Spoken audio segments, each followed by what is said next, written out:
பிதா, குமாரன், பரிசுத்த ஆவி நாமம் நம்மை ஆசீர்வதித்து காப்பாராக. ஆமென். நாம் அனைவரும் ஆண்டவரை நோக்கி மன்றாடுவோம். திரியேக பராபரனாகிய கர்த்தாவே, தேவருடைய மேய்ச்சலின் ஆடுகளாகிய நாங்கள் உம்மை வணங்கி போற்றி உமது திருவார்த்தையை கேட்டறிந்து கிருபையையும் ஆசீர்வாதத்தை பெறும்படி இங்கே கூடியிருக்கிறோம்.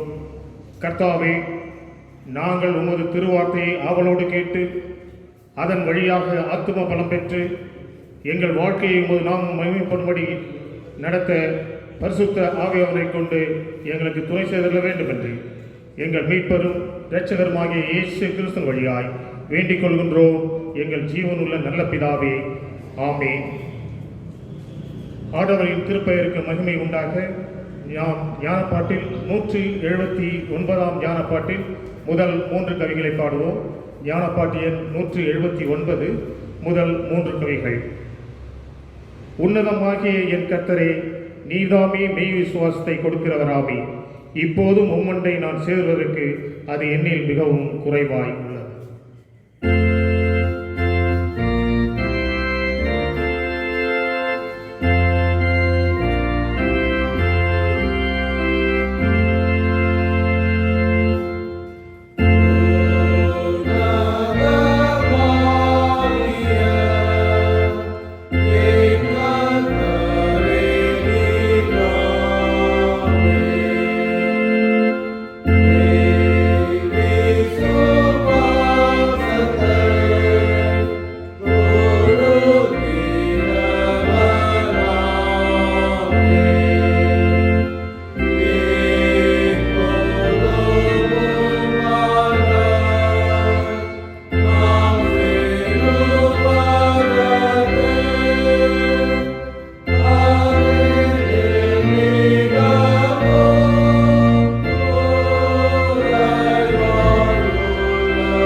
கிறிஸ்து உயிர்த்தெழுந்த திருநாளுக்கு பின் வருகின்ற முதலாம் ஞாயிறாகிய இந்த திருநாளிலே நாம் வாசிக்கப்பட வேண்டிய சங்கீத பகுதி, அது பரிசுத்த ஞான சங்கீதங்கள் புத்தகம் 116 சங்கீதம், திருவசனங்கள் 1 முதல் 9 முடிய நாம் முறைமுறையாக வாசிப்போம். ஞான சங்கீதங்களின் புத்தகம் 116 சங்கீதம், திருவசனங்கள் 1 முதல் 9 முடிய. கர்த்தர் என் சத்தத்தையும் என் விண்ணப்பத்தையும் கேட்டதினால் அவரில் அன்பு கூறுகிறேன்.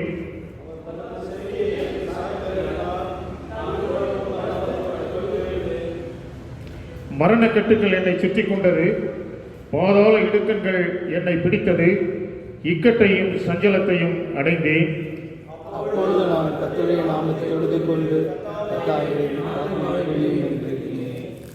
கர்த்தர் கிருபையையும் நீதியும் உள்ளவர், நம்முடைய தேவன் மன உருக்கமானவர். கர்த்தர் கருணாற்றவர்களை காக்கிறார், நான் போனேன், அவரை ரட்சித்தார். என் ஆத்துமாவே, கர்த்தர் உனக்கு நன்மை செய்தபடியால் நீ உன் இளைப்பாதலுக்கு திரும்பு. என் ஆத்துமாவை மரணத்திற்கும் என் கண்களை கண்ணீருக்கும் நான் கர்த்தருக்கு முன்பாக ஜீவனுள்ள தேசத்திலே நடப்பேன்.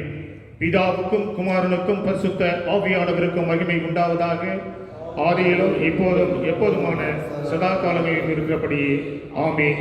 நாம் அனைவரும் ஆண்டவரை நோக்கி மன்றாடுவோம். கிறிஸ்து உயிர்த்தெழுந்த திருநாளுக்கு பின் வருகின்ற முதல் ஞாயிறாகிய இந்த நன்னாளுக்காக ஆண்டவரை உம்மை துதிக்கின்றோம்.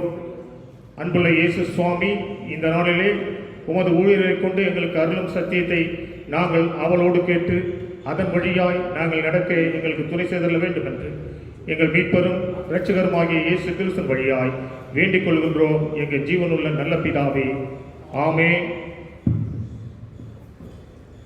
ஆராதனைக்கு ஆர்வமாகவும் கர்த்தரின் திருப்பெயருக்கு மகிமை உண்டாகவும் ஜெபமாலையில் 93ஆம் கீர்த்தனையை பாடுவோம். கீர்த்தனை எண் 93, மற்றொரு பதிப்பில் 98. எழுந்தார் இறைவன், ஜெயமே ஜெயமெனவே எழுந்தார் இறைவன்.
பிறந்த குழந்தைகளைப் போல் களங்கமில்லாத ஆன்மீக பாரின் மேல் வாஞ்சையாயிருங்கள். அல்லேலூயா.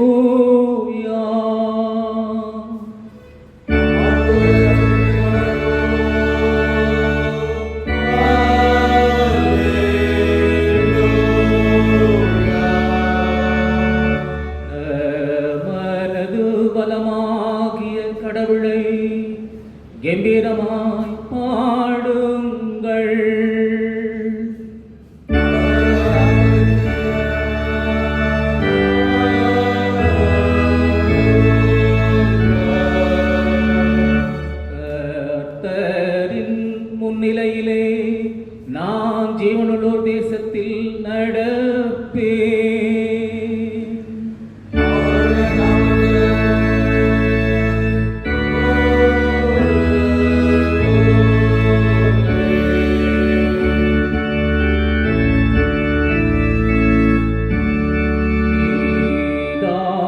பிதாவுக்கும் குமாரனுக்கும் பரிசுத்த ஆவியானவருக்கும் மகிமை உண்டாவதாக.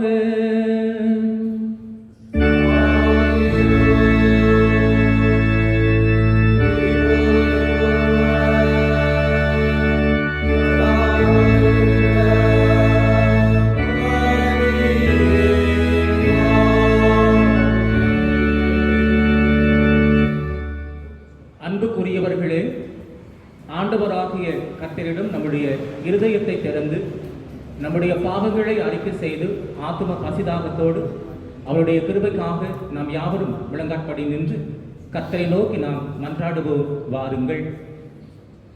கிருபையும் இரக்கமுள்ள பராபரனே, நாங்கள் பாவிகளாய் பிறந்து மனத்தினாலும் வாக்கினாலும் செய்யினாலும் மிகுதியான பாவங்களை செய்து நித்திய தண்டனைக்கு தகுதியுள்ளவராக இருக்கிறோம் என்பதை ஒப்புக்கொள்கிறோம். கடவுளே, பாவிகளாக எங்களிடம் கிருபை உள்ளவராயிரும். மெய்யான விசுவாசம் சுத்த இதயம் உள்ளவர்களால் உமக்கு ஊழியம் செய்யும்படி எங்கள் பாவ குணத்தை மாற்றி எங்களை சுத்திகரித்தருளும். தந்தையாகிய கடவுளே, எல்லாவற்றையும் படைத்தவரே, உங்களுடைய மக்களாக எங்களுக்கு இறங்கும். எங்களிடம் கிருபை கூர்ந்து எங்களுக்கு துணை செய்தருளும். கிறிஸ்துவே, உலக மீட்பரே, கெஞ்சி கேட்கிற எங்களுக்கு இறங்கும். எங்களிடம் கிருபை கூர்ந்து எங்களுக்காக பிதாவிடம் வேண்டுதல் செய்தருளும். பரிசுத்த ஆவியானவரே, ஒன்றான சகாயரே, உம்முடைய மக்களாகிய எங்களுக்கு இறங்கும். எங்களிடம் கிருபை கூர்ந்து எங்களுக்கு துணை செய்தருளும்.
கடவுள் நமக்கு இறங்கினார்.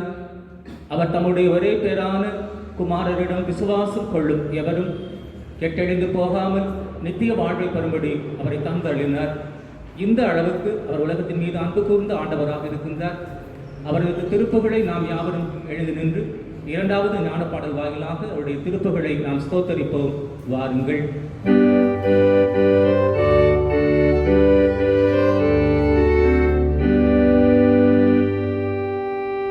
உன்னதங்களில் இருக்கிற பராபரனுக்கு மகிமையும் பூமியிலே சமாதானமும் மனிதர் பேரிலே பிரியமும் உண்டாவதாக. Oh, my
உங்களோடு இருப்பாராக.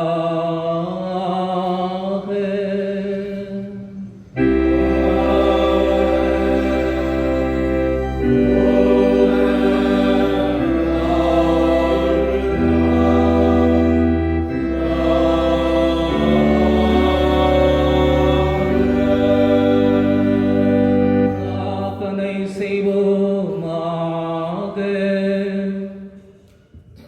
எல்லாம் வல்ல நித்திய கடவுளே, எங்கள் ஆண்டவராகிய இயேசு கிறிஸ்து உயிர்த்தெழுந்த பண்டிகை கொண்டாடின நாங்கள் உமது கிருபையினால் மறுபடியும் பிறந்தவர்களாக எங்கள் அன்றாட வாழ்க்கையில் உயிர்த்தெழுதின் கனிகளை கொடுக்க எங்களுக்கு அருள் புரிய வேண்டும் என்று உம்மோடும் பரிசுத்த ஆவியோடும் என்றென்றைக்கும் ஜீவித்த அரசாழுகின்ற எங்கள் நாதர் இயேசு கிறிஸ்துவின் மூலமாய் உம்மை வேண்டிக் கொள்ளுகின்றோம்.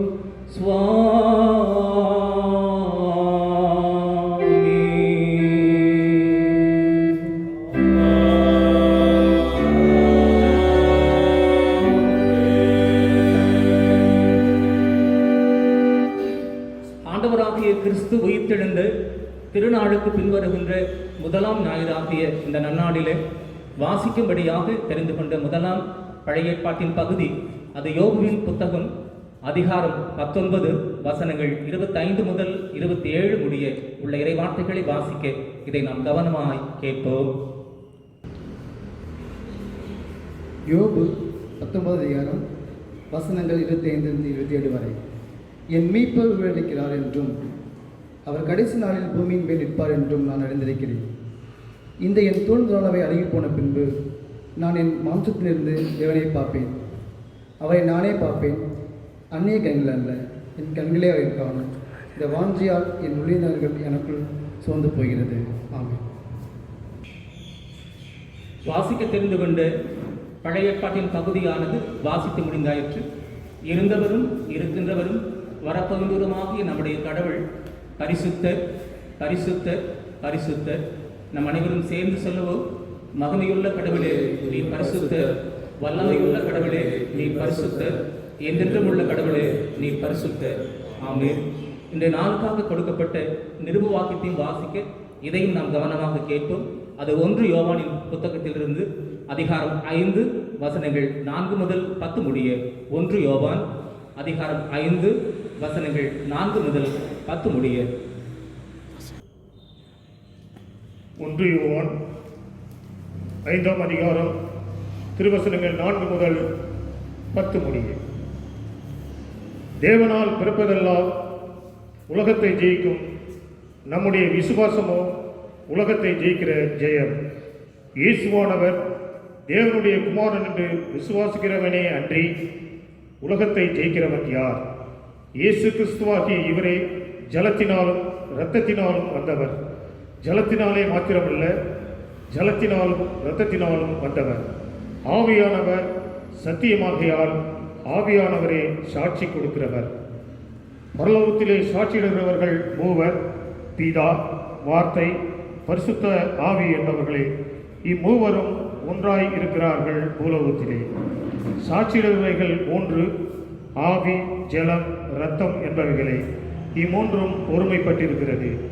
நாம் மனுஷருடைய சாட்சியை ஏற்றுக்கொண்டால் அதை பார்க்கிலும் தேவனுடைய சாட்சி அதிகமாய் இருக்கிறது. தேவன் தமது குமாரனை குறித்து கொடுத்த சாட்சி இதுவே. தேவனுடைய குமாரனிடத்தில் விசுவாசமாய் இருக்கிறவன் அந்த சாட்சியை தனக்குள்ளே கொண்டிருக்கிறான்.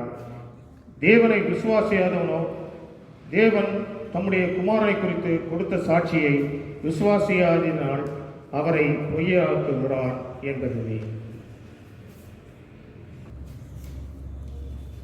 வாசிக்க தெரிந்து கொண்டு நிருப பகுதியானது வாசித்து முடிந்தாயிற்று. கடவுள் தாமே இவ்வார்த்தைகளை நம் அனைவருக்கும் நம்முடைய இருதயங்களில் என்றும் நிலைத்திருக்க செய்வாராக. ஆமென்.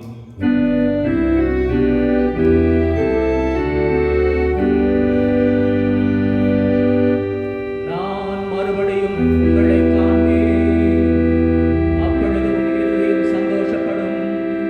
நான் பிழைத்திருக்கிறேன், நீங்களும் பிழைப்பீர்கள் என்று ஆண்டவர் சொல்லுகின்றார்.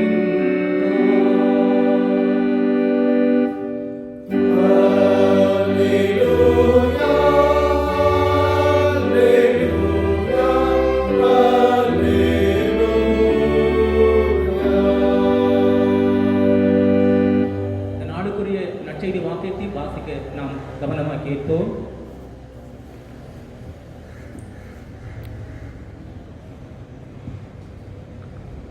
அந்தபடியே இந்த நாளுக்கு என்று தெரிந்து கொள்ளப்பட்ட நற்செய்தி பகுதி பரிசுத்த யோவான் எழுதின நற்செய்தி நூல் 20ஆம் அதிகாரம் வசனங்கள் 19 தொடங்கி 31 வரை உள்ள பகுதியை வாசிக்க கேட்போம். யோவான் எழுதின நற்செய்தி நூல் 20ஆம் அதிகாரம் வசனங்கள் 19 தொடங்கி 31 வரை உள்ள வசனங்கள். வாரத்தின் முதல் நாளாகிய அன்றைய தினம் சாயங்காலம் சீஷர் கூடியிருந்த இடத்தில் யூதர் பயத்தினால் கதவுகள் பூட்டி இருந்தும் இயேசு வந்து நடுவே நின்று, உங்களுக்கு சமாதானம் என்றார். அவர் இதை சொல்லி தமது கைகளையும் விலாவையும் அவர்களுக்கு காண்பித்தார். சீஷர் ஆண்டவரை கண்டு சந்தோஷப்பட்டார்கள். இயேசு மறுபடியும் அவர்களிடம், உங்களுக்கு சமாதானம். பிதா என்னை அனுப்பினது போல நானும் உங்களை அனுப்புகிறேன் என்று சொல்லி அவர்கள் மேல் ஊதி, பரிசுத்த ஆவியை பெற்றுக்கொள்ளுங்கள். எவர்களுடைய பாவங்களை நீங்கள் மன்னிக்கிறீர்களோ அவைகள் அவர்களுக்கு மன்னிக்கப்பட்டிருக்கும். எவர்களுடைய பாவங்களை நீங்கள் மன்னியாதிருக்கிறீர்களோ அவைகள் அவர்களுக்கு மன்னிக்கப்படாதிருக்கும் என்றார். 12 ஒருவனாகிய திதிமு எனப்பட்ட தோமாவோ இயேசு வந்திருந்த போது அவர்களோடு இருக்கவில்லை. ஆகவே மற்ற சீஷர் ஆண்டவரை கண்டோம் என்று அவனுக்கு சொன்னார்கள். அவனோ அவர்களிடம், அவருடைய கைகளில் ஆணிகளால் உண்டான தழும்பை நான் பார்த்து, ஆணி இருந்த இடத்திலே என் விரலை இட்டு என் கையை அவருடைய விழாவிலே வைத்தாலொழிய நம்பவே மாட்டேன் என்றார். மறுபடியும் 8 நாளுக்கு பின் அவர் சீஷர் முன்போலவே வீட்டுக்குள் இருந்தார்கள். தோமாவும் அவர்களோடு இருந்தான். கதவுகள் பூட்டி இருந்தும் இயேசு வந்து நடுவே நின்று, உங்களுக்கு சமாதானம் என்றார்.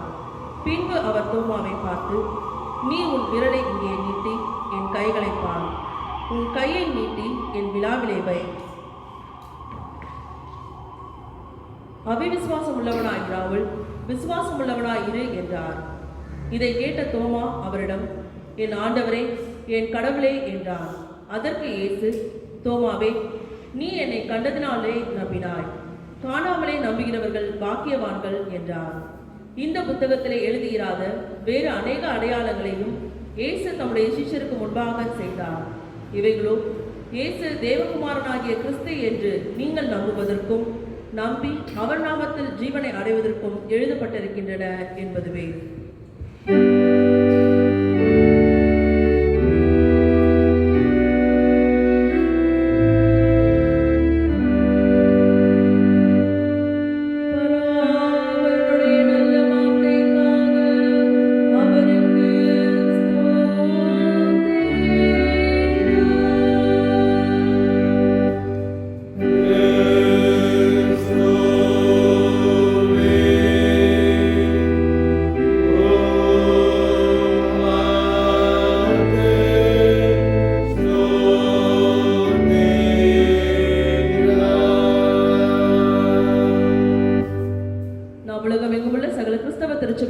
கிறிஸ்தவ விசுவாசிகளோடும் ஐக்கியப்பட்டவர்களாய் நம்முடைய விசுவாசத்தை அப்போஸ்தல விசுவாச பிரமாணப்படியாக சேர்ந்து அறிக்கை செய்வோம்.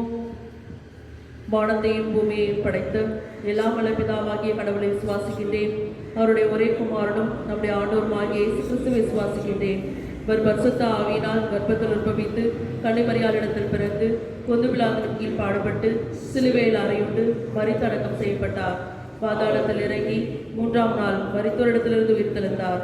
பரத்துக்கேறி எல்லாம் வல்ல பிதாவாகிய கடவுளுடைய வலது பக்கத்தில் வீற்றிருக்கிறார். அவ்விடத்திலிருந்து உயிருள்ளோருக்கும் மரித்தோருக்கும் நியாயம் தீர்ப்பளிக்க வருவார். பரிசுத்த ஆவியானவரை விசுவாசிக்கின்றேன். பொதுவான பரிசுத்த கிறிஸ்தவ சபையும் பரிசுத்தவானுடைய ஐக்கியமும் பாவ மன்னிப்பும் சரீர உயிர்த்தெழுதலும் நித்திய ஜீவனம் என்று விசுவாசிக்கின்றேன். ஆமென். நாம் அறிக்கையிட்ட இந்த விசுவாசத்திலே வாழ்நாள் முழுவதும் நிலைத்திருக்க திரியேக கடவுள் தாமே நமக்கு கிருபையும் ஆற்றலும் அளிப்பாராக. ஆமென். எனக்கு அன்பான திருச்சபை மக்களே, கர்த்தருடைய பெரிதான கிருபையாலே புதிதாய் காணுகின்ற பிறந்த நாளுக்காகவும் புதிதாக காணுகின்ற திருமண நாளுக்காகவும் மற்றும் வியாதியஸ்தர்களுக்காகவும் கர்த்தர் கொடுத்த சுகத்திற்காகவும் ஆண்டவரை நோக்கி நாம் ஜெபம் செய்வோமாக. வேதம் சொல்லுகிற வார்த்தையின்படி கர்த்தர் உங்கள் அக்கிரமங்களை எல்லாம் மன்னித்து உன் நோய்களை எல்லாம் குணமாக்கி உன் பிராணனை அழிவுக்கு விலக்கி மீட்டு உன்னை ரட்சிப்பினால் உன்னை காத்து கழுவுக்கு சமானமாய் உன் வயது திரும்ப வாழ வயது போல் ஆகிறது என்று சொன்ன வார்த்தையின்படி கடவுளே, புதிய இந்த வார்த்தையில் காணுகின்ற பிறந்தநாள் மக்களுக்காக நன்றியோடு ஸ்தோத்தரிக்கின்றோம். ஆண்டவரே, ஆயுஷ் நாட்களை கூட்டிக் கொடுத்தவரே, நன்றியோடு ஸ்தோத்தரிக்கின்றோம். நான் உங்களை நீடித்த நாட்களால் திருப்தியாக்கி என் ரட்சிப்பை வழங்குவேன் என்று சொன்ன வார்த்தையின்படி கடவுள் தாமே அவர்களுக்கு பூர்ண ஆசீர்வாதத்தை கொடுக்கும்படியாக நாங்கள் ஜெபிக்கின்றோம். அதுபோல புதிய மனநாளை காண்கிற அன்பு தம்பதிகளுக்காக ஸ்தோத்திரப்பா.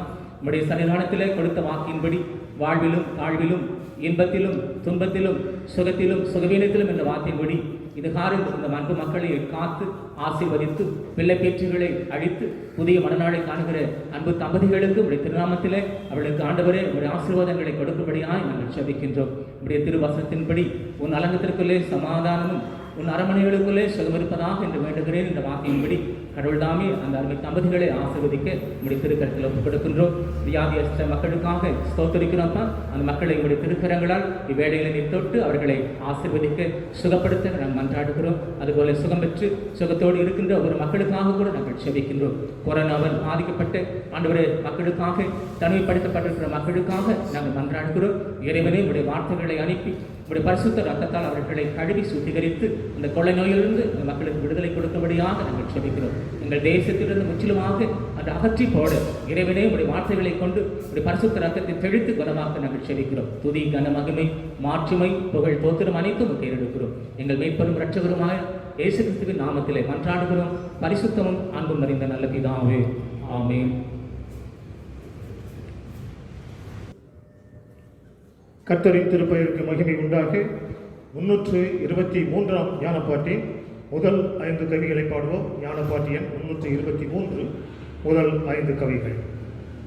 மாந்தரை நாம் பாடுவோம், இந்நாளில் சாவை வென்றோராம் மின்மாட்சி வேந்தர் போற்றுவோம், அல்லேலூயா.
நம்முடைய பிதாவாகிய கடவுளத்திலிருந்தும் ஆண்டவராகிய இயேசு கிறிஸ்துவனிடத்திலிருந்தும் உங்கள் அனைவருக்கும் கிருபையும் சமாதானம் உண்டாவதாக.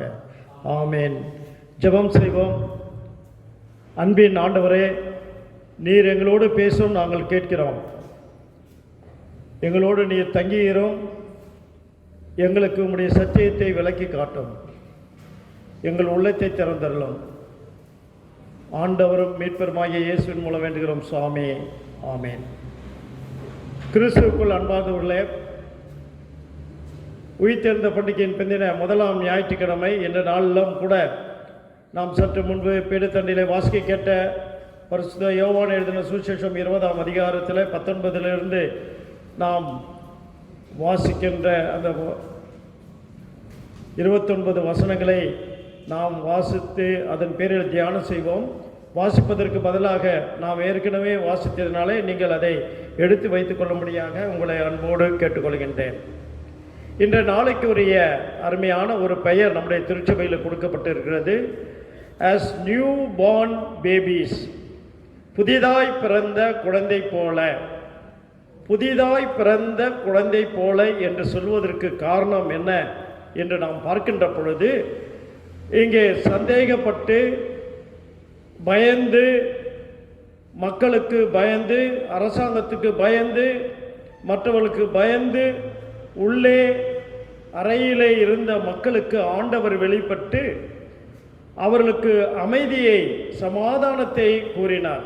அந்த ஒரு பெரும் நிகழ்ச்சி தான் இன்றைய நாளிலே நமக்கு சொல்கின்ற காரியம். புதியதாய் பிறந்த குழந்தைகளை போல. எப்பா, நீங்கள் போய் உலகத்திற்கும் மற்றதுக்கும் நீங்கள் பயந்துட்டு இருக்காருங்க, நீங்கள் குழந்தை போல இருக்கணையான்னு சொல்லி அங்கே சொல்கிறார். இன்றைக்கு நம்முடைய திருச்சபையில் பெண்கள் ஞாயிறு என்றும் சொல்வார்கள். உயிர்த்தெழுந்த திருநாளுக்கு பின்பு பெண்கள் ஞாயிறு. இந்த பெண்கள் ஞாயிற்றுக்கிழமையில் நாம் பெண்களுக்காக நாம் சிறப்பாக ஜெபிக்க அழைக்கப்படுகின்றோம். இந்த பெண்களுக்காக அழைக்கப்படுகின்ற இந்த நாளிலும், பெண்கள் ஞாயிறு என்று சொல்லப்படுகின்ற நாளில்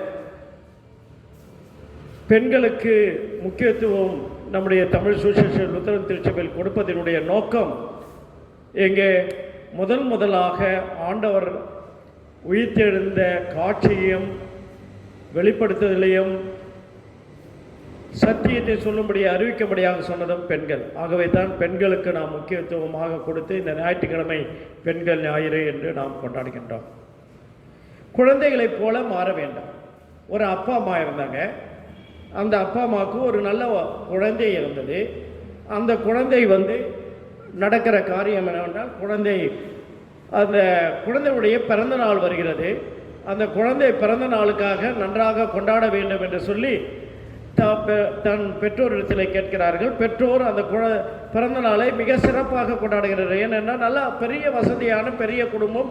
ஆகவே சிறப்பாக அந்த பிறந்த நாளை கொண்டாடுவதற்கான ஒழுங்குகளை எல்லாம் செய்து அவர்களுக்கு ஏற்ற தகுதி உள்ளவர்களை அழைத்து அவர்களுக்கு எல்லா வசதிகளும் செய்து உணவுகளை பரிமாறி கொண்டாடினார்கள். அவ்விதமாக கொண்டாடுகின்ற சமயத்தில், ஆனால் அந்த குழந்தைய பெற்றோரிடத்தில் கேட்டிருந்தது, அம்மா எல்லாரையும் நீங்கள் அழைத்திருக்கீங்க, ஆனால் எங்களை தினசரி அழைத்து செல்கின்ற ஆட்டோ ரிக்ஷாக்காரரை அவரை நீங்கள் கூப்பிடுங்க, அந்த ஆட்டோ ரிக்ஷா மாமாவையும் இந்த பிறந்த நாளுக்கு கொண்டாட வேண்டும் என்று.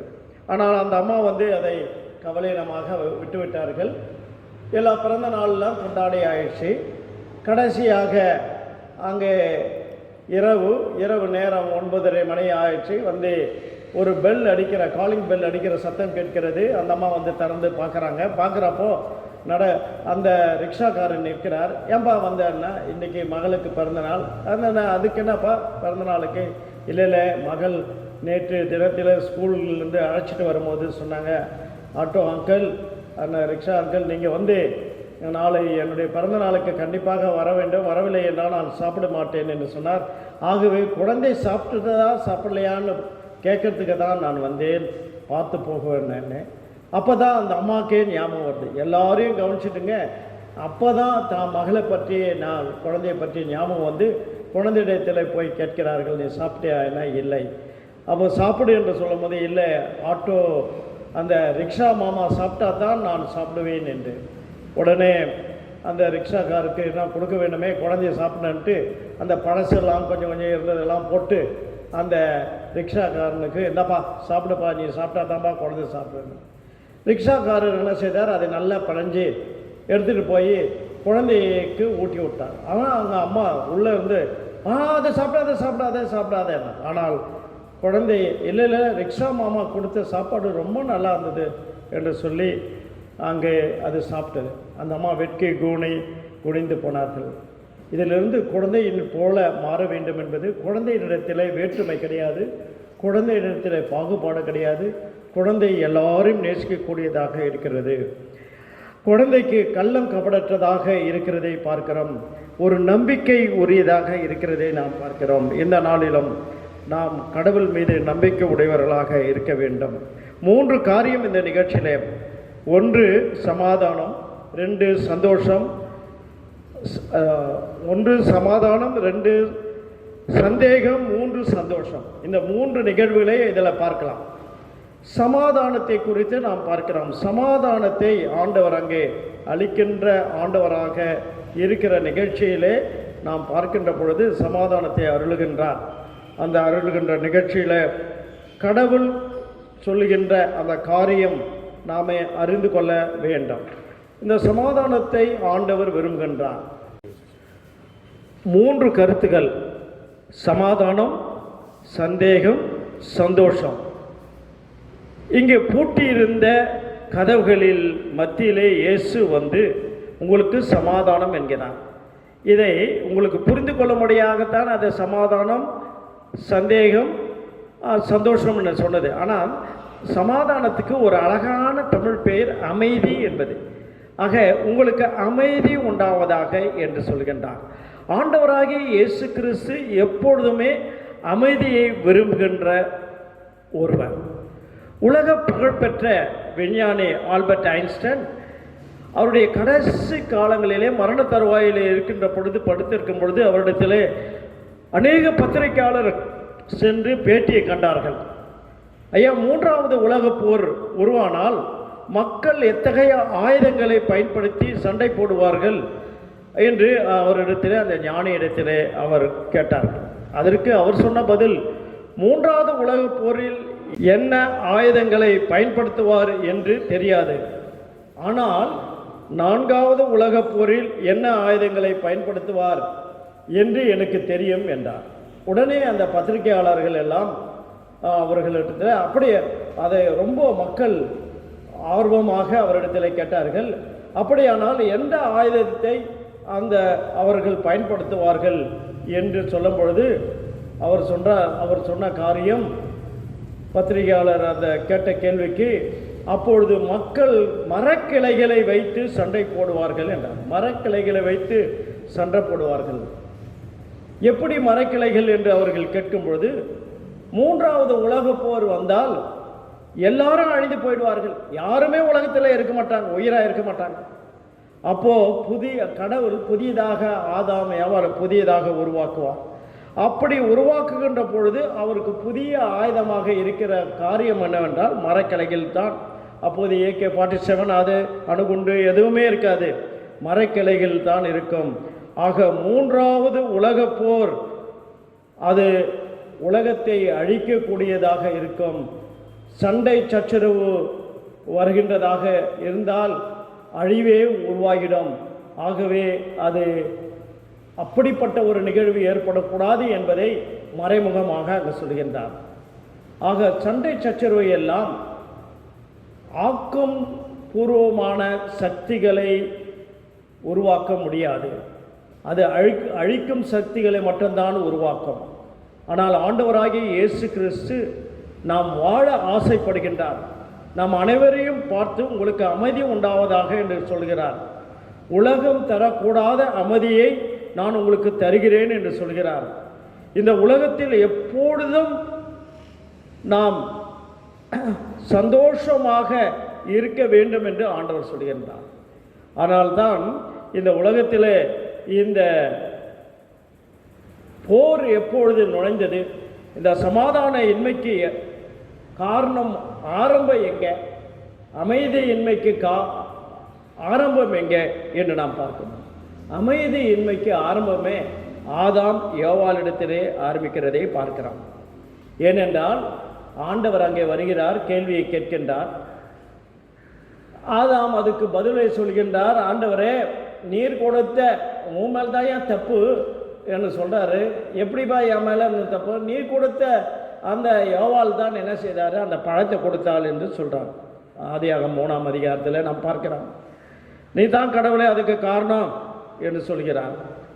அப்போ அவன் தன்னை தப்பித்துக் கொள்வதற்காக சொல்லுகின்ற காரியத்தை பார்க்கிறான். தன்னை காப்பாற்றிக் கொள்வதற்காக அவன் நினைக்காது அவன் வேறு வகையிலே அங்கே சொல்கின்றான். அவருக்கு துணையாக ஏற்படுத்தின யோவாளை காட்டி கொடுக்கிறதை பார்க்கிறோம். ஆக ஆதாம் அந்த காலத்தில் அந்த நேரத்தில் ஏற்பட்ட அந்த பிரிவினை பெண்களை ஓரக்கட்ட ஆரம்பித்து கணவன் மனைவி என்ற இருவருக்குள்ளே சண்டையை, கருத்து வேறுபாடை உருவாக தொடங்கினதை பார்க்கிறோம்.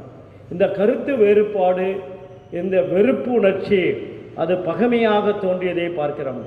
அந்த பகைமை தான் அவர்களுக்கு பிறந்த குழந்தைகளுக்கு பாதித்ததை நாம் பார்க்கிறோம். குழந்தை பிறந்த பிறகும் அங்கே ஆபேல் காயின் அந்த பாதிப்பதினாலே அந்த குழந்தை அவர்களுக்குள்ளாக அந்த போட்டி மனப்பான்மை, வெறுப்புணர்வு தம்பியை கொலை செய்கிறதை பார்க்கிறோம்.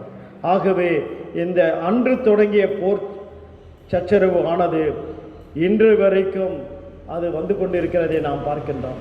ஆகவே நம்ம நாடுகளுக்குள்ளாக எத்தனையோ பேர் பலியாகிறதை பார்க்கிறோம். சமயத்தின் பேரில் பலியாகிறதை பார்க்கிறோம். குடும்பங்களுக்குள்ளாக தகராது பலியாகிறதை பார்க்கின்றோம். ஆக இந்த பலிகளுக்கெல்லாம் காரணம் என்ன? அமைதியின்மைக்கு காரணம் என்ன? சண்டைகளும் சச்சரவுகளும் போட்டி மனப்பான்மையும் பொறாமையுமே. ஆக குழந்தை பிறக்கும் பொழுதே நாம் இந்த அமைதியின்மையை உருவாகிறதை நாம் பார்க்கிறோம். இம்மானுவேல் ஆகிய கடவுள் இந்த அமைதியின்மையை இல்லாமல் இருக்கிற குடும்பத்தில் அவர் இருக்க மாட்டார் என்பது நிச்சயமாக நாம் அறிந்து கொள்ள வேண்டும். மேலும் இங்கே சொல்லும் பொழுது மிக அழகாக சொல்கின்றார். இது அமைதியின்மையை குறித்து உங்களுக்கு அமைதி உண்டாவதாக என்று சொல்லி ஒரு அழகான வசனத்தை சொல்கிறார். பிதா என்னை அனுப்பினது போல நான் உங்களை அனுப்புகிறேன் என்று சொல்லி அவர்கள் மேல் ஊதி பரிசுத்த ஆவியை பெற்றுக்கொள்ளுங்கள். எவருடைய பாவங்களை நீங்கள் மன்னிக்கிறீர்களோ அவைகள் மன்னிக்கப்பட்டிருக்கும், எவைகளுடைய பாவங்களை நீங்கள் மன்னிக்காது இருக்கிறீர்களோ அவைகளை அவர்களுக்கு மன்னிக்கப்படாது இருக்கும் என்றார். ஆக அமைதியான வாழ்க்கை நாம் ஏற்கனவே சொல்லிட்டோம். ஒருவேளை ஆதாம் அந்த சமயத்தில் யோவாளை மன்னித்து இருக்குது, ஆண்டவரே நீர் கொடுத்த மனைவி தான் சொல்லிட்டாங்க, எங்களை மன்னிச்சுங்கன்னு கேட்டிருக்கலாம். ஆனால் அப்படி இல்லாமல் குறைகளை சொல்லி அங்கே வெறுப்புணர்ச்சியை ஆரம்பிப்பதற்கும் சண்டை ஆரம்பிப்பதற்கும் காரணமாக இருந்தது. இன்றைக்கு அதைத்தான் தவிர்ப்பதற்காக ஆண்டவராகிய இயேசு கிறிஸ்து சொல்கின்றார், பிதா என்னை அனுப்பினது போல நானும் உங்களை அனுப்புகிறேன். இன்றைக்கு குழந்தைகளைப் போல நாம் மாற வேண்டும் என்று ஆண்டவர் சொல்கின்றார்.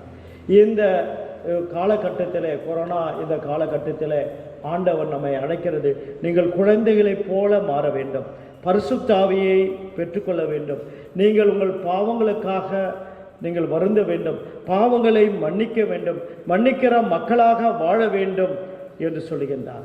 ஆக இந்த அனுபவம் நமக்கு தேவை என்றால் அவர் சொல்லுகின்ற காரியம், அதற்கு அர்த்த வசனத்தை நீங்கள் பார்ப்பீர்கள் என்றால் அதிலே தொடர்ந்து சொல்கின்ற பொழுது அவர் வல்லமையை குறித்தும் சொல்லப்படுகிறதை பார்க்கிறோம். ஆக பிதா என்னை அனுப்பினது போல நான் உங்களை அனுப்புகிறேன் என்று சொல்லி அவர்கள் மேலே ஊதி இந்த வல்லமையை பெற்றுக்கொள்ளும்படியாக சொல்வதிலே பரிசுத்த ஆவி தேவை. இந்த அமைதியான வாழ்வுக்கு பரிசுத்த ஆவி தேவை. இந்த பரிசுத்த ஆவி நம்மிலே இருக்கும் என்றால் குழப்பங்கள் ஏற்படாது, சந்தேகங்கள் ஏற்படாது, குளறுபடிகள் ஏற்படாது, போட்டி பொறாமைகள் ஏற்படாது, யாரை மீட்கொள்ளலாம், யாரை வெல்லலாம், யார் பெரியவர் யார் சிறியவர் என்பதை உருவாக்க முடியாது. ஏனென்றால் அசுத்த அதாவது பரிசுத்த ஆவிக்கு ஆப்போசிட் அசுத்த ஆவி. அசுத்த ஆவியானவர் அசுத்த ஆவி இருந்தால் அதை எல்லா தீய வழியிலும் நடத்தும். போட்டிக்கு வரும், பொறாமைக்கு வரும், சண்டைக்கு வரும், கொலைக்கு வரும், கொள்ளைக்கு வரும், யார் எது வேணாலும் செய்ய துணிந்திரும், லஞ்சம் வாங்க தூண்டும், எல்லாம் இருக்கிற அத்தனை காரியத்தையும் செய்யும். என்ன எது வேண்டுமென்றாலும் செய்யும். நாம் பார்க்கிறோமே, இங்கு அசுத்த ஆவியினாலே ஏற்படுகிறது. பெற்ற தாயும் கொலை செய்கிறதை பார்க்கிறோம், பெற்ற தாய் பெற்ற மகனையும் கொலை செய்கிறதை பார்க்கிறோம். இப்படி நாம் தினசரி செய்தித்தாளிலே பார்க்கின்ற பொழுது இது அமைதியற்ற வாழ்வுக்கு காரணம் என்னவென்றால் பரிசுத்த ஆவி இல்லாததினாலே, அசுத்த ஆவிக்கு அவர்கள் தங்களை ஒப்பு கொடுத்ததினாலே, அசுத்த ஆவி அவர்களை வழிநடத்துவதனாலே எல்லா விதமான போட்டி, பொறாமைக்கும், சண்டைக்கும், அமைதியின்மைக்கும் காரணமாக இருக்கிறது என்று நாம் பார்க்க வேண்டும். பாவங்களை நாம் மன்னிக்க வேண்டும் என்று சொல்கிறார். நாம் தவறு செய்தவர்கள் பாவங்களை மன்னிப்பது நமக்கு உகந்ததாக இருக்கிறது. ஒருவருக்கொருவர் நாம் மன்னித்து வாழ்வது மிகுந்த அவசியம். இந்த மன்னிப்பு இல்லாத சமயத்தில் அங்கே அமைதியின்மை உருவாகிறதை பார்க்கிறோம். மன்னிக்கின்ற பொழுது குடும்ப வாழ்க்கையிலும் சரி, திருச்சபை வாழ்க்கையிலும் சரி, உலக வாழ்க்கையில் மன்னிக்க மனமற்ற வாழ்கின்ற பொழுது தான் சண்டைகளும், போட்டிகளும், பொறாமைகளும், திருச்சபையிலே பிளவுகளும், குடும்பத்திலே பிளவுகளும், மன அமைதியின்மையும் உண்டாகிறதை பார்க்கிறோம். இன்றைக்கு வாசிக்க கேட்ட சங்கீதம் 114 பார்க்கணும். கர்த்தரிடம் அவர் கேட்கிறார், மரணக்கட்டுகளிலிருந்து எங்களை விடுதலை அளிக்க வேண்டும் என்று எடுக்கிறார். மரணக்கட்டுகள் என்றால் என்ன? மரணக்கட்டுகளுக்கு வழி நடத்துகிற அந்த கொடூரமான காரியங்கள், பாவங்கள், அந்த பாவங்களிலிருந்து விடுவிக்க அவர் ஜெபிக்கிறார் என்றால் அதிலிருந்து விடுவித்தால்தான் அமைதி நமக்கு கிடைக்கும், சமாதானம் கிடைக்கும். ஆக மரணக்கட்டுகளிலிருந்து நாம் விடுவிக்கப்பட வேண்டும். அப்பொழுது தான் நம் உள்ளத்தில் அன்பு கிடைக்கும். யோபுனுடைய வாழ்க்கையிலே, பழைய ஏற்பாட்டிலே பார்க்கிறோம், எல்லாவற்றையும் இழந்த பொழுதும் அவருடைய வாழ்க்கையிலே அமைதியான வாழ்க்கை இருந்ததை நாம் பார்க்கிறோம்.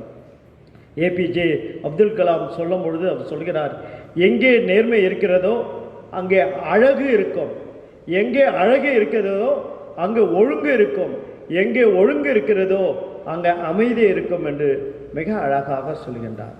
அதே போல நாம் இன்னொரு காரியத்தையும் அவர் சொல்கிறார், அற்பமாய் எனப்படும் பொழுது அமைதியாயிரு. அற்பமாய், உன்னை யாராவது அற்பமாய் என்றாங்களா? அமைதியாயிரு. அரியணை உனக்கு வாக்கு பண்ணப்பட்டு விட்டது என்றது நீ அறிந்து கொள் என்று சொல்கின்றார். யோவான் 14ஆம் அதிகாரம் 27ஆம் வசனத்தில் சமாதானத்தை உங்களுக்கு வைத்து போகிறேன், என் சமாதானத்தையே உங்களுக்கு கொடுக்கிறேன், உலகம் கொடுப்பது போல அல்ல நான் உங்களுக்கு கொடுக்கிறதில்லை என்று சொல்லுகின்றார். உங்கள் இருதயம் கலங்கும், ஐதரையும் படவும் வேண்டாம். மத்திய 5:9 அமைதியை ஏற்படுத்துவோர், சமாதானத்தை ஏற்படுத்துவர் பேறு பெற்றுவோர் என்று சொல்கிறார். இன்றைக்கு அமைதியை ஏற்படுத்துவதற்குத்தான் இந்த சீஷர்களுக்கு மத்தியிலே காட்சி அழைத்து உங்களுக்கு அமைதியை உண்டாவதாக என்று சொல்லி அங்கே அவர்களை நீங்கள் போய் இந்த உலகத்துக்கு அமைதியை உண்டாக்கும்படியாக செய்யுங்கள் என்று சொல்கிறார். கொலோசியர் 3:15 கிறிஸ்துவின் சமாதானம் உங்களில் ஆள கடவுது, இதற்கென்றே நீங்கள் ஒரே சரீரமாக அழைக்கப்பட்டிருக்கிறது. ஆக நம்மை ஆளக்கூடிய காரியம் கிறிஸ்துவின் சமாதானம் நம்மை ஆள வேண்டும். மற்ற பெருமையோ, அகந்தையோ, அகங்காரமோ, தலைகரமோ இவைகள் இருக்கக்கூடாது. நம்மை ஆளக்கூடியது கிறிஸ்துவின் சமாதானம். அப்படி இருக்கும் பொழுது தான் நாம் கிறிஸ்துவர்களாக நம்முடைய வாழ்க்கையிலே அமைதியை நாம் காண முடியும், அமைதியான வாழ்க்கை இருக்க முடியும். இந்த சந்தேகம் நாம் பார்க்கின்றோம். இந்த சந்தேகத்தில் நாம் பன்னிருவர் ஒருவனாகிய திதிமி எனப்பட்ட தோமா இயேசு அங்கிருந்து வந்த பொழுது அவர்களோடு இருக்கவில்லை. அவர்களோ மற்ற சீஷர்கள் ஆண்டவரை கண்டோம் என்று அவனுக்கு சொன்னார்கள். அவர்களிடம் அவருடைய கைகளில் ஆணிகள் உண்டான தழும்புகளை நான் பார்த்து ஆணி இருந்த இடத்திலே என் விரலையிட்டு என் கையை அவர் விழாவிலே வைத்தால் ஒழிய நம்பவே மாட்டேன் என்றார். மறுபடியும் 8 நாளுக்கு பின் அவர் சீஷர் முன்போலவே வீட்டிற்குள் இருந்து தோமாவிடம் அவரோடு இருந்தார். கதவுகள் பூட்டி இருந்தது. இயேசு வந்து நடுவே நின்று உங்களுக்கு சமாதானம் என்றார். பின்பு தோமா அதை பார்த்து, நீ உன் விரலை இங்கே நீட்டி என் கைகளை பார் என்றார். உன் கையை நீட்டி என் விழாவிலே போடு என்கிற பொழுது அவிசுவாசமாய் இராமல் விசுவாசமாய் இரு என்றார். அவர் தோமா உடனே தன்னை அறிக்கை செய்கிறதை பார்க்கிறான். ஆக தோமா இங்கே சந்தேகப்பட்டதற்கு கூடாது தான். ஆனால் அந்த சந்தேகப்பட்டது உண்மையாயினும் அவருடைய வாழ்க்கையிலே ஆண்டவரை விட்டு விலகினதே இல்லை. ஒருவேளை நமக்கும் இப்படிப்பட்ட ஒரு சூழ்நிலை வரலாம். ஆனால் தோமா ஒருவேளை அவர் பார்க்க வேண்டும் என்று ஒரு ஆர்வத்தினாலே இது சொன்னாரா என்று தெரியவில்லை. ஆகிலும் அது சந்தேகப்பட்டது உண்மை. ஆனால் அவருடைய வாழ்க்கையிலே ஒரு நாளும் ஆண்டவரை விட்டு விலகி போனதே இல்லை. யோவான் 11ஆம் அதிகாரம் 11ஆம் வசனத்தில் பார்க்கும்பொழுது லாசு உயிரோடு எழுப்பு வாங்க போலான்னு பொழுது அப்போ சொல்றாரு, திதிமி எனப்பட்ட தோமா அதை கேட்டு தன் உடன் சிஷ்யரை பார்த்து அவரோடு கூட சாகும்படி நாமும் போவோம் வாருங்க. ஏன்னா தோமா அப்படிப்பட்ட ஒரு விசுவாசம் தோமா சொல்றாரு. ஆகவே நாம் அவரோடு கூட பாடுபடுவோம், தயாராக வாங்கன்றார். அவர் யோவான் 14 கேட்கும் பொழுது கூட வழியை குறித்து சொல்லும் பொழுது நான் போய் ஆயத்தம் பண்ணுவேன் என்ற பொழுது அப்போ தோமா அவரிடம் கேட்கிறான், ஆண்டவரே நீ போகிற இடம் தெரியாதே என்று எப்படி தெரியும் என்று கேட்கும் பொழுது அங்கே சொல்லுகிறதே, ஆண்டவர் நானே வழியும் சத்தியம் ஜீவனமாக இருக்கின்றார். ஆக தோமா தன்னுடைய வாழ்க்கையிலே ஆண்டவரோடு வாழ்ந்தவர். ஆனால் இங்கே ஏற்பட்ட ஒரு சூழ்நிலையிலே அங்கே சந்தேகப்பட, அதாவது நம்பிக்கையின்மை அவனிலே ஏற்பட்டது. ஆனால் உண்மையாகவே அவன் உள்ளத்திலே முழுமையாக நம்பிக்கை இன்மை இருந்ததா என்பது நாம் கேள்விக்குறியாக இருக்கிறது. வாழ்க்கையில் வாழ்ந்து காட்டின தோமாவை நாம் பார்க்கின்றோம். அவர் இறுதி வரையும் ஆண்டவருக்காக தன் உயிரை கொடுத்தவர். இது நம்முடைய இந்திய சரித்திரத்தில் நாம் பார்க்கின்றோம். அவர் இந்தியாவில் அங்கே வாழ்ந்து அநேகருக்கு நற்செய்தி கொடுத்து அங்கே அநேகருக்கு சமாதானத்தை அருளி அநேகருக்கு ஆண்டவர் அருளிய செய்தியை உயிர்த்தெழுந்த நற்செய்தியை அறிவித்து ஆண்டவருக்குள்ளாக அழைத்து வந்த தோமா நாம் பார்க்கின்றோம். அந்த தோமா மூலம் அவருடைய விசுவாச அறிக்கை நாம் பார்க்கிறோம். அவர் உடனே விசுவாச அறிக்கை சொல்கிறார், கையை நீட்டி போடு என்ற உடனே அங்கே என் ஆண்டவரே என் கடவுளே என்றார். ஆகவே அவர் தன் குறையை உடனே உணர்ந்து கொண்டதை நாம் பார்க்கிறோம். கிறிஸ்துக்குள் அன்பானவர்களே, நம்முடைய வாழ்க்கையிலே சந்தேகம் என்ற பிசாசு வாழ்க்கையில் இருக்கக்கூடாது. குடும்பத்திலையும் சரி, நிர்வாகத்திலும் சரி, எங்கே இருந்தாலும் சந்தேகம் சந்தேகம் சந்தேகம். நான் பார்க்கணும், நான் பண்ணணும். அந்த சந்தேகம் என்ற எண்ணம் வருவதற்கு நான் அறிவாளி என்று என்னை நினைத்துக் கொள்வதற்கு தான், நான் புத்திசாலி என்று நினைத்துக் கொள்வது தான், என்னை தவிர யாரும் நேர்மையானவர்கள் இல்லை என்று நினைப்பதனால தான் இந்த சந்தேகங்கள் உருவாகிறதை பார்க்கிறோம். ஆக சந்தேகங்களை உருவாகாத வண்ணம் ஆண்டவர் சொன்ன காரியங்களை நாம் நினைவுபடுத்தி வாழ்க்கையிலே ஆண்டவருக்கு உரியவர்களாக வாழ நம்மை அழைக்கிறார். ஆண்டவர் இந்த உலகத்தில் வாழ்ந்த பொழுது பார்க்கிறோம், லூக்காவிலே பார்க்கிறோம், நான் என் ஒரு உதவி உடைய மகனை உயிரோடு எழுப்பினான். அங்கே எழுப்பின அந்த நிகழ்ச்சியை நாம் பார்க்கிறோம். லாசரு உயிரோடு எழுப்பின நிகழ்ச்சியை நாம் பார்க்கிறோம். அங்கே எவருவின் அங்கேயும் போய் உயிரோடு எழுப்பின அந்த சிறுமியை உயிரோடு எழுப்பினை பார்க்கிறோம். இந்த நிகழ்ச்சிகள் எல்லாவற்றையும் பார்க்கின்ற பொழுது ஆண்டவர் நம்மை விட்டு விலகாதவராய் இருக்கிறார். ஆண்டவர் செய்த அற்புதங்கள் எல்லாம் தெரிந்திருக்கிறது.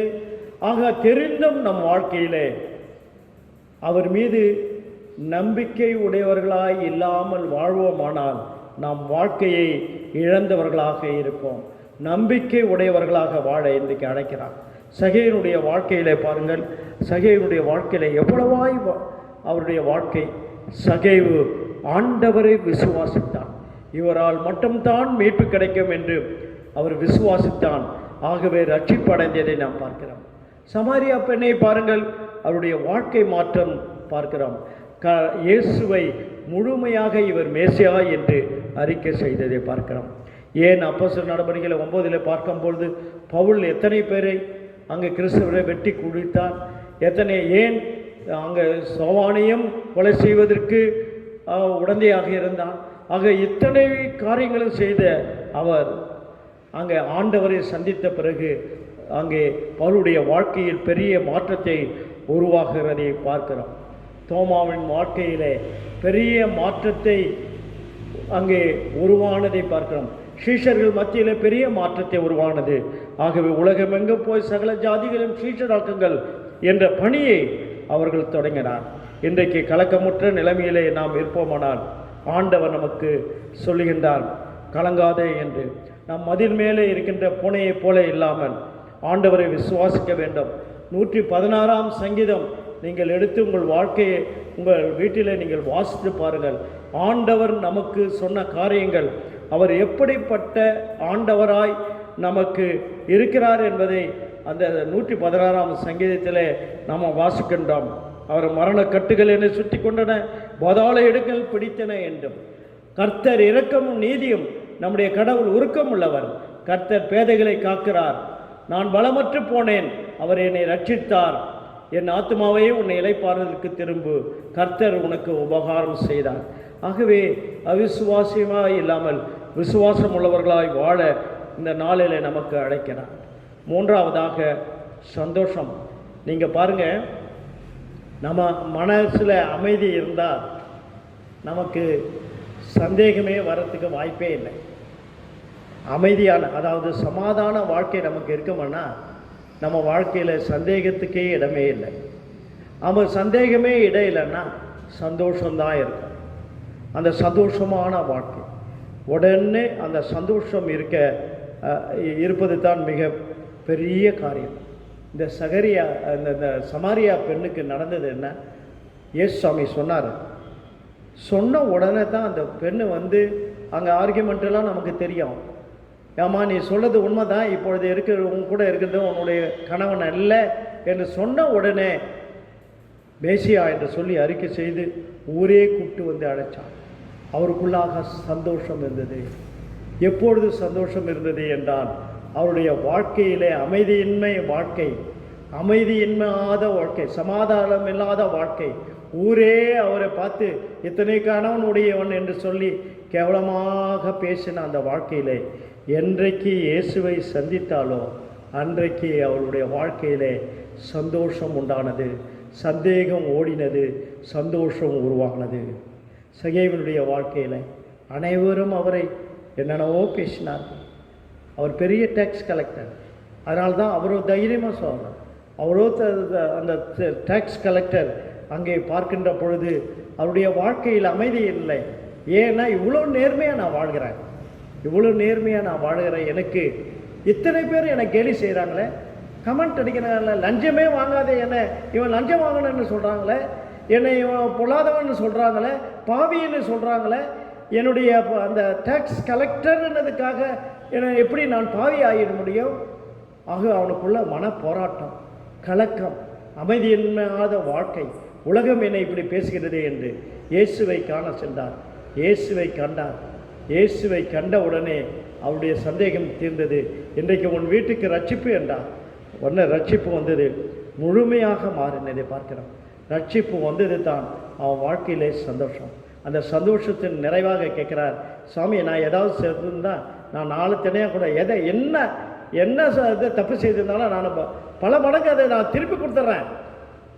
எப்படி தைரியமாக சொல்லுவாருன்னா செய்யாதனால தான் சொன்னார். அப்படி தப்பு செய்யலை என்பது தான் ஆண்டவர் ஒன்றுமே சொல்லிய, ஆமாப்பா நீ செய்த இதெல்லாம் கொடுத்துட்டா நான் சொன்னார், சொல்லியே இந்த வீட்டுக்கு ரட்சிப்பு வந்ததுன்னு சொன்னார். அதனால் இன்றைக்கு அருமையானவர்களே, கலங்கி இருக்கிற உங்களை அல்லது உங்களை குழப்புகிற மக்கள் இருப்பார்கள் என்றால், அல்லது உங்களை ஏளனமாக பேசுகிற மக்கள் இருப்பார்கள் என்றால் நீங்கள் கவலையே பட வேண்டாம். நீங்கள் இயேசுவை மட்டும் பாருங்கள். இயேசு என்ன சொல்கிறார் பாருங்கள். அவர் அமைதியை கொடுக்கின்றார். அந்த அமைதியான வாழ்க்கை, சமாதானமான வாழ்க்கை வாழ வேண்டும் என்றால் நமக்கு பரிசுத்த ஆவி தேவை. அந்த பரிசுத்த ஆவி இருக்கும் என்றால் மற்றவர்கள் பேசுவதை மற்றவர்களுக்கு நாம் மன்னிப்பை அளிக்க முடியும். ஆக மன்னிப்பு அளிக்கின்ற பொழுது நாம் சந்தோஷமாக வாழ முடியும். நம்மிடத்தில் இருக்கிற போட்டி, பொறாமை, சுயநலம், கர்வம், அகந்தை இவை எல்லாவற்றையும் ஒழுக்கப்பட வேண்டும். அதுதான், அப்படி ஒழுந்தால்தான் சந்தோஷம் உண்டாகும். என்னென்ன கேவலமாக பேசுனாங்க, ஆனாலும் அந்த கேவலத்தில் அங்கே ஒரு காலமும் ஒரு சமயத்திலும் கூட யோபு தளர்ந்து போகவில்லை. அதனால் தான் இன்னைக்கு வாசிக்கேட்ட பழைய ஏற்பாட்டு பகுதியிலே பார்க்கிறோம் 19:25 என் மீட்பர் உயிரோடு இருக்கிறார், கடைசியில் அவர் இத்தூளின் மேல் எழுந்தருள்வார் என்று அறிவேன். என் தோல் முதல்ல அழுகி போனன, தசை இல்லாதவனாக நான் கடலை தரிசிப்பேன். என் பட்சம் நிற்கிறவராக அவரை தரிசிப்பேன். என் கண்களோ அவரை காணும், அந்த நியாயராக அவரை காணேன். அதற்காக காத்திருக்கிறேன். என் உள்ளம் சோர்ந்து போகிறது. அருமையான சாட்சி. இதுதான் அவருக்கு கிடைத்த மகிழ்ச்சி. எவ்வளோ மகிழ்ச்சி! அவரும் இழந்ததை எல்லாம் பெற்றுக்கொண்டார். ஆக அன்பாதவர்களே, என்று எவ்வளோ சூழ்நிலையில் இந்த கொரோனா பாதிப்பு, கஷ்டம், கவலை, குழப்பங்கள், எங்கேயும் போகலையே, யாரும் போக முடியலையே, நல்லது கெட்டது இது பண்ண முடியலையே, ஆலயத்துக்கு வர முடியலையே, இதெல்லாம் குழப்பமா? ஆண்டவர் சொல்கிறார், உங்களுக்கு அமைதி உண்டாவதாக. அதுதான் சமாதானம். அமைதி என்பது சமாதானம் உண்டாவதாக. சமாதானத்தை அருகின்ற ஆண்டவர் இருக்கிறார். அந்த சமாதானத்தை அருள்கின்ற ஆண்டவர் அவர் சொல்கின்றார், அவங்க பரிசுத்த ஆவியை அருள்கின்றார். பரிசுத்த ஆவியை அருள்கின்ற ஆண்டவர் நம்மை மன்னிக்க அழைக்கின்றார். மன்னிக்கின்ற ஆண்டவர் நமக்கு சொல்கின்றார், நீங்கள் எந்த காரியத்தையும் கொடுத்தும் சந்தேகம் உங்களுடைய வாழ்க்கையில் இருக்கக்கூடாது. கர்த்தர் என் பட்சத்திலே இருக்கிறார் என்று விசுவாசிக்க வேண்டும். அப்படி விசுவாசிக்கின்ற பொழுது அங்கே ஆண்டவர் நமக்கு சந்தோஷத்தை அளிக்கின்றார். பெண்கள் ஞாயிற்றுக்கிழமை இந்த உலகம் நம்முடைய தமிழ் சுவிசேஷர் உத்தர திருச்சபையில் பெண்கள் ஞாயிறு நினைப்புரையிற நாம் அந்த பெண்களுக்கு கொடுக்கப்பட்டுள்ள தைரியம், பெண்கள் பெற்றுக்கொண்ட நம்பிக்கை, பெண்கள் பெற்றுக்கொண்ட அந்த சந்தோஷம் நாமும் பெற்றுக்கொள்ள நாம் அழைக்கப்படுகிறோம். தைரியமாக சென்று கிறிஸ்து உயிர்த்தெழுந்தார் என்ற செய்தியை சொன்னார்கள். நாமும் இன்று கிறிஸ்து உயிர்த்தெழுந்தார், அவர் நம்மோடு இருக்கிறார், நாம் கவலைப்பட தேவையில்லை. நம் வாழ்க்கை நமக்கு சமாதானத்தை கொடுக்கிறவர், நமக்கு சந்தேகங்களை தீர்க்கிறவர், சந்தோஷத்தை அருள்கின்றவர் என்று சொல்லி நாம் ஆண்டவரை துதிப்போம். ஆண்டவர் நம்மை ஆசீர்வதித்து காப்பாராக. ஆமென். பராபரை சொல்லி முடியாத இவுக்காக ஸ்தோத்திரம். நம்முடைய ஆண்டவராகிய இயேசு கிறிஸ்துவின் கிருபை, கடவுளின் அன்பு, பரிசுத்த இணக்கம் உங்கள் அனைவரோடும் இருப்பதாக. ஆமென்.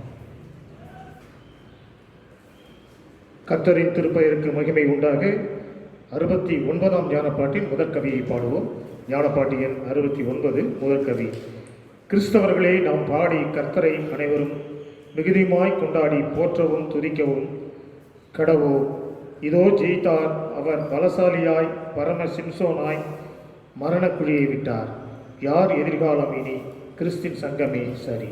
கிறிஸ்தவர்களே, நாம் பாடி கர்த்தரை அனைவரும்.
நாம் யாவரும் ஆண்டவரை நோக்கி ஜெபம் செய்வோம்.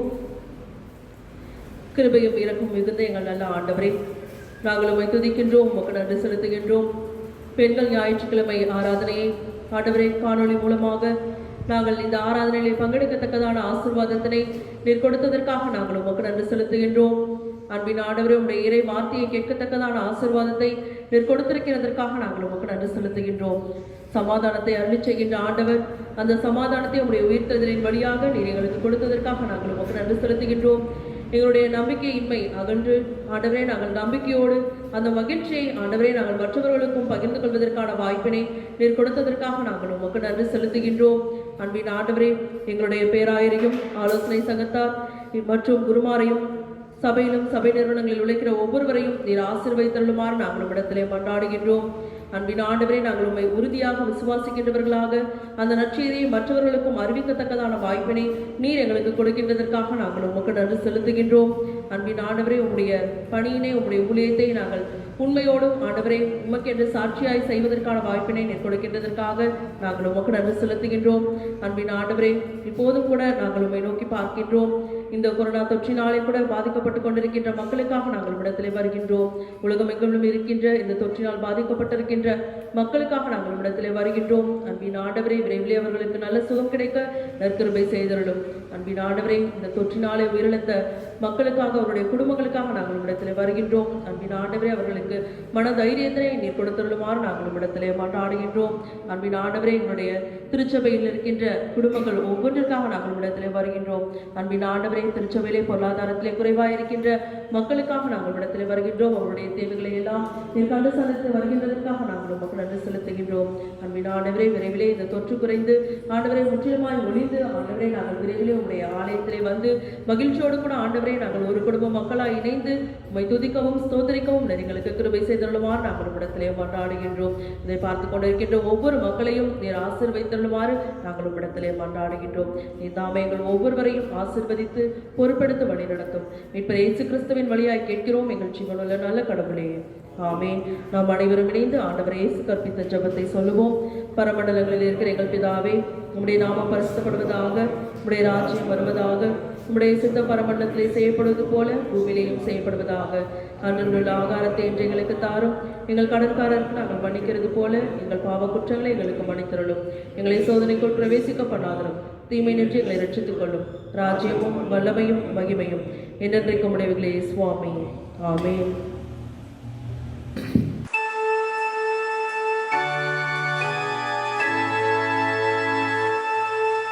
கர்த்தரானவர் உங்களோடு இருப்பாராக.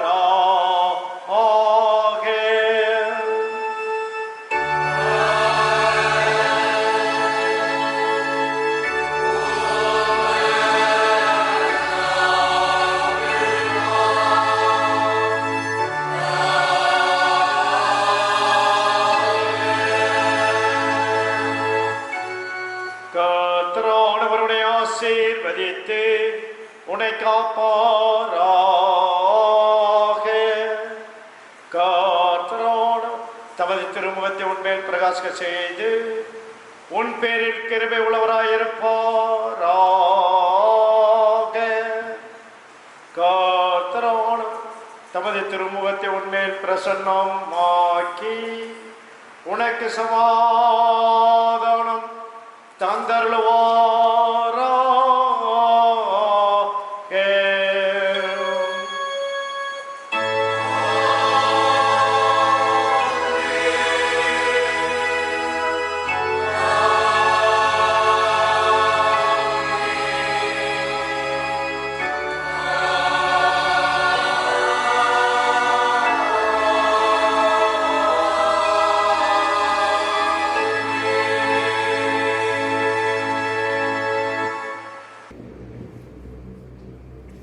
கர்த்தரின் திருப்பெயருக்கு மகிமை உண்டாக 324 ஞானப்பாட்டை பாடுவோம். ஞானப்பாட்டியல் 324. இன்று கிறிஸ்து எழுந்தார் அல்லேலுயா, இன்று வெற்றி சிறந்தார் அல்லேலுயா, சிலுவை சுமந்தவர் அல்லேலுயா, மோட்சத்தை திறந்தவர் அல்லேலுயா.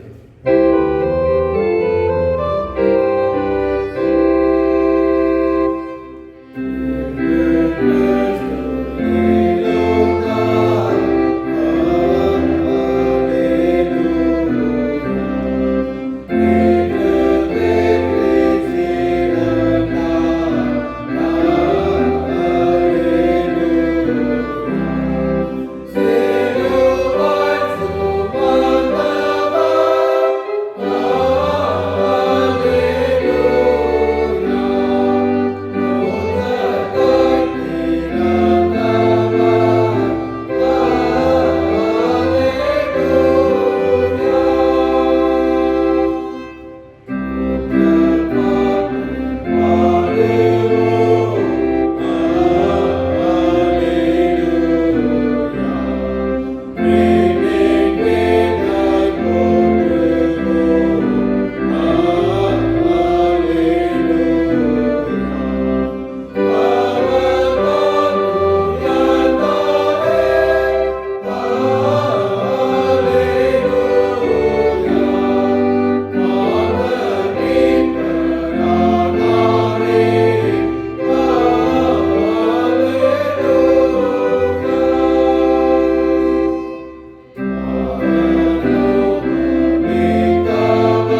ஆமேன்.